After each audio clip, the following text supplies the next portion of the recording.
Video number 2. Do you remember Lindsey Williams saying, and this was from his, what I like to call his good elite friend, the one that really gave him good information, Ken Fromm.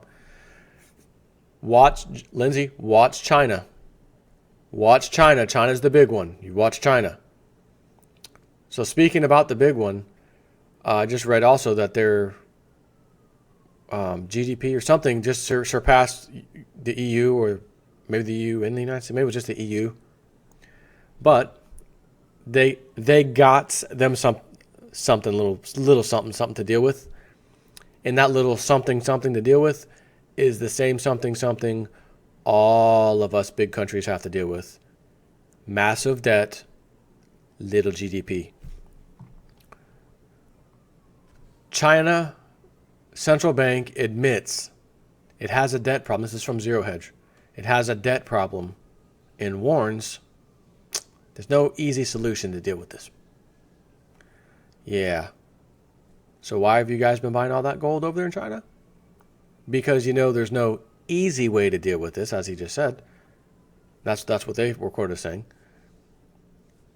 And since it's not going to be easy, it's going to be painful for a lot of people. But we know because of the pain, you're going to demand we fix the problem. And you're going to demand that we don't do the same thing we just did. We're going to back it by gold. We'll back our precious metal or our money by gold. Again, I'm telling you that's the plan. That is going to be the plan. It is a well-known risk, perhaps the biggest to the global financial system. China's debt, and honestly, to be serious here, insert any Western country too, from any of them, the ones in the EU zone, your pals in America, that's us, even Canada, I think, Mexico, everybody, Spain, all the EU countries, debt's too high. Debt to GDP ratio on global scale is about 2.5 times to 3 times debt to GDP. I've mentioned this 100,000 times now. What did I just say yesterday? It takes $4 of debt in the United States to create $1 in GDP. How do you think that's going to end? Oh, Trump will fix it. I love Trump, but good luck on that. I'm serious. I love Trump. Good job. But I think there's other forces that say, no, that's not going to happen. He's not going to be able to make America as great again as he thought he would because of these other problems. And I'm all for him. Please, Mr. Trump, whatever the hell you have planned, do it. I'm all for it. I don't care what you said. Just do it. I want this to happen.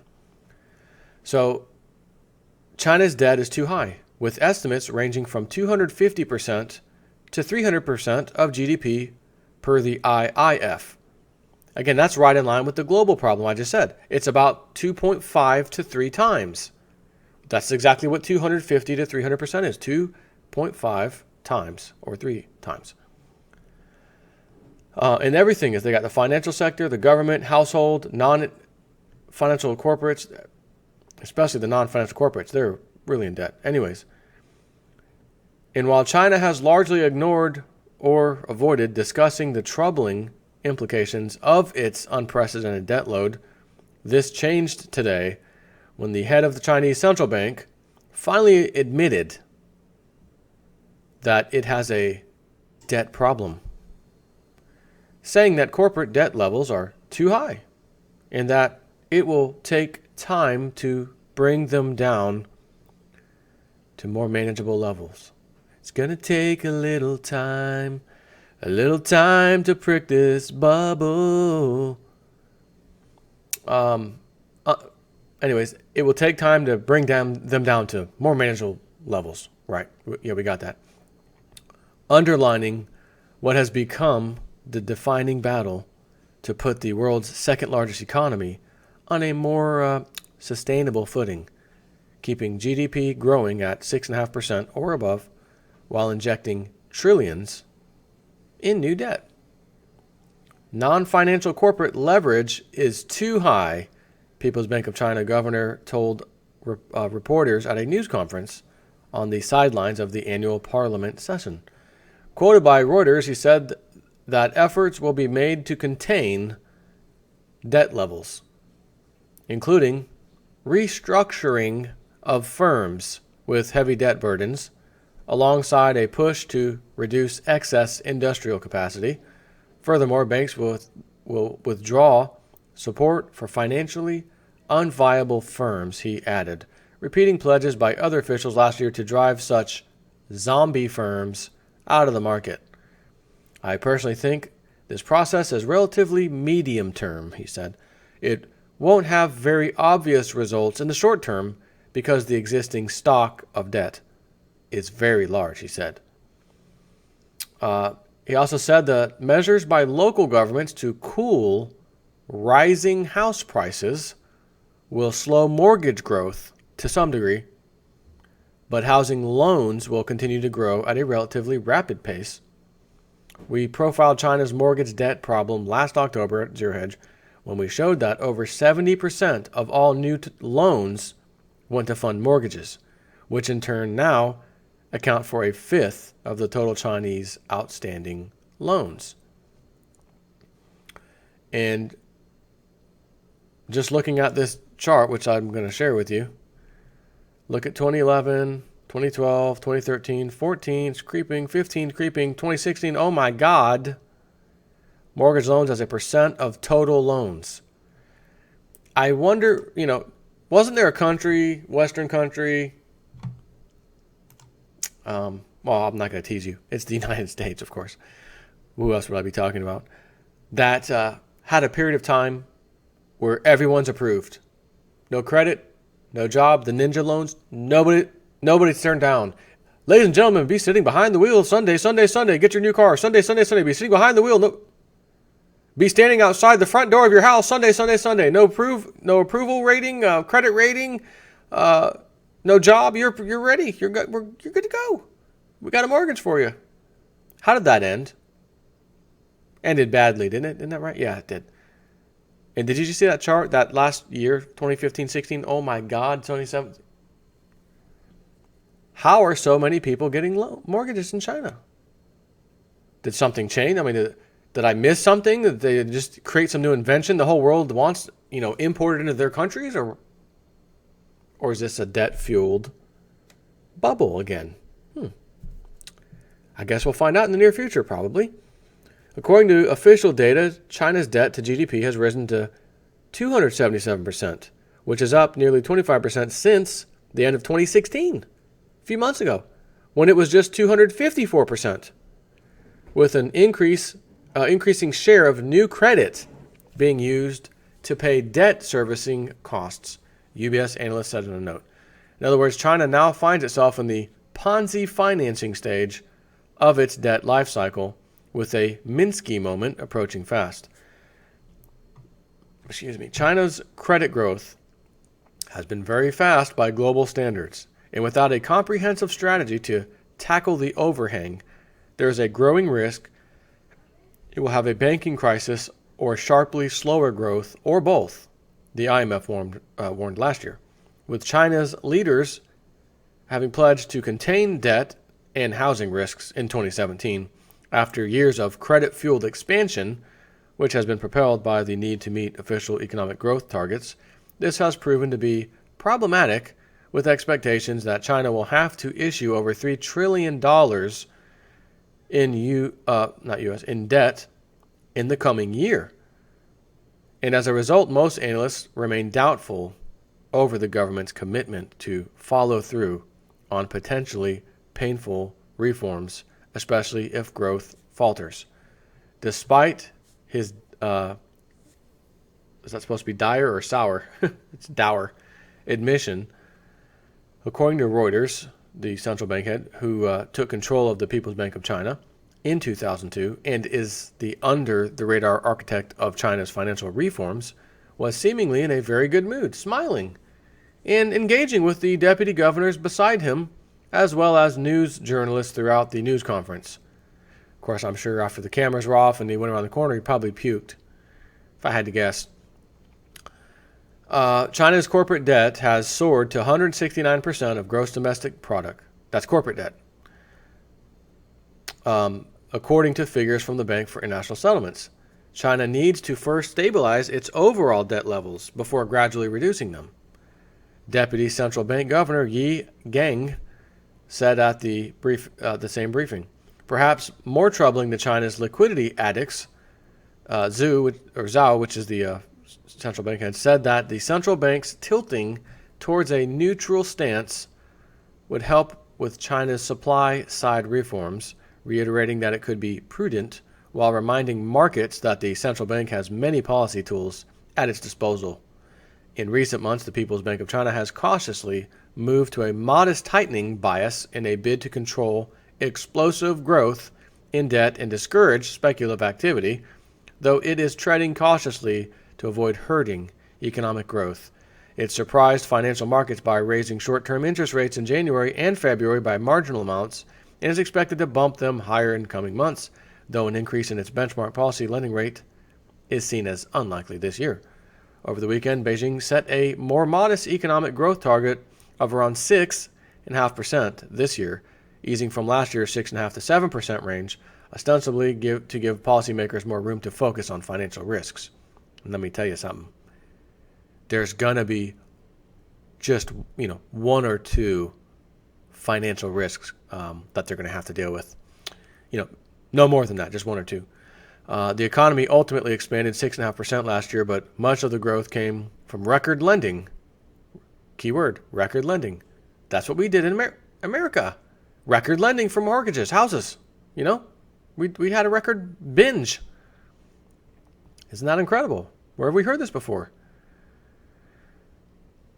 Much of the growth came from record lending by state banks and higher government spending on infrastructure, which has helped revive the long-ailing and heavily indebted industrial sector. Oh, temporarily, because again, you had to create a ton more debt to do that. It's just like America. I don't know if the numbers are the same, but $4 of debt creates $1 of useful GDP.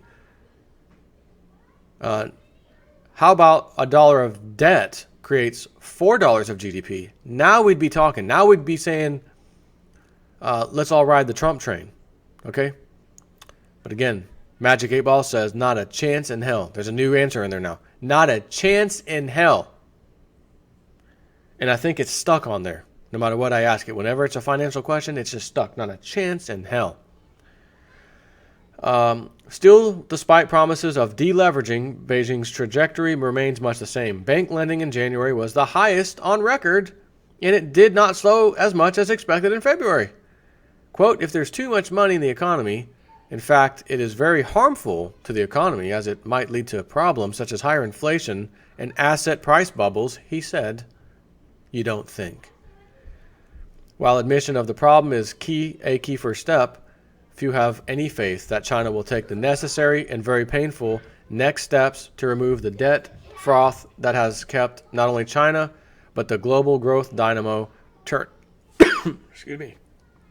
Hang on. All right, let's try that one again. While admission of the problem is a first step, few have any faith that China will take the necessary and very painful next steps to remove the debt froth that has kept not only China, but the global growth dynamo turning, especially now that the global credit impulse, as UBS demonstrated 2 weeks ago, has tumbled and is on the verge of turning negative. Our global credit impulse, covering 77% of global GDP, has suddenly collapsed. As the chart below shows, the global credit impulse over the last 18 months is essentially mainly China, the green shaded bit, which even now is still creating new credit at an annualized rate of around 30 points of Chinese GDP. But the credit impulse is the change in credit, and even the Chinese banks could not sustain the recent extraordinary pace of credit acceleration. As a result, whereas back in January 2016, the global credit impulse was positive to the tune of 3.8% of global GDP, of which China comprised 3.5% of global GDP, it has now fallen back to negative 0.1% of global GDP. China's contribution is negative 0.3% of global GDP. Should the impulse turn negative outright, the transition would have dire implications for the global growth and reflation cycle. So I gotta, sneaky suspicion that should the impulse turn negative outright, the transition would have dire impacts for the global growth and reflation cycle, is going to happen. Again, this isn't just China. It's not just one country. This is a global problem. Massive, massive debt load on the global economy from all of these damn countries. You know the old saying, the bigger they are, the harder they fall. In China, Lindsey Williams, watch China. China's the big one. He's not kidding. If there's one country I would not want to have to deal with and try to keep things going, it would be China. Why? Because there's 1 point, whatever the hell, where are they at now? 3-4 billion people? That's a lot of people. Though. America, we've got, 350, 60 million, something like that. You know, a tiny bit less than China, you could say, or a lot less than China. And look at how we're doing the same thing. Our central bank, same thing. Housing, sky high. And the end is near of the sky high. Trust me, that bubble will have to prick. Because you can't have people with less disposable income to create a recovery. People have to have money in their freaking pockets to buy and spend. And credit cards that are out, stretched to their limit don't count. Disposable income. I got a check. I pay my mortgage. I pay this. I pay that. This is what I got at the end of the week. This is what I got at the end of the month. It should be positive, not staying the same or going down. And the reason it's not staying positive, it is going down for most people in America, and I'm sure in China and other countries with high housing costs, is because of the high housing costs, whether it's the mortgage payment or the rent. Your disposable income is being eaten away by the payment on your house, whether that's a mortgage or rent, because they are too high. So if extra money is going just to live in the same old house that's been there, when years ago it was nowhere near that price, you don't have money to go out and buy stuff. And if you don't have money to go out and buy stuff, and there's a whole lot of people just like you, I mean a lot of people just like you who don't have money to go out and buy stuff. Again, Donald Trump can hope and wish all he wants and implement better taxes, lower tax, corporate tax. That doesn't change the fact that people are spending most of their money now on their house payments or rent. So what does that mean? It means housing must crash, or else there will never be a recovery. Which is why I said with Martin Armstrong's chart, 2016, peakish, up. Next stop to where it finally stops going down, 2032, the year 2032. And if you want to look at the normal 18-year, what they call the normal 18-year housing cycle, 2025 is the year that baby says we should have a huge drop. However, Martin Armstrong doesn't really show that. I don't think it just goes like a straight slope, straight shot down to 2032. And like I said, but I personally, I don't want to wait to 2025. I need a house now, in the near future. Give me 2 or 3 years, okay. But not 2025. I can't start in 2025 and then say, let me go get a 30-year mortgage. I'm 39 years old now. You know what I mean? I can't do that. And there's a whole lot of people who can't either. So sooner or later, we have to go out and get a house. And because these problems are here now, not in 2025, I think we're going to have a housing crisis to deal with much, much sooner. So if you're ready to get a house, hold off and wait. If you have a house and you think you might want to sell it, get the hell out of there yesterday and go rent for a little while. And then go buy your house because you're going to get a fire sale. It's coming. Take care.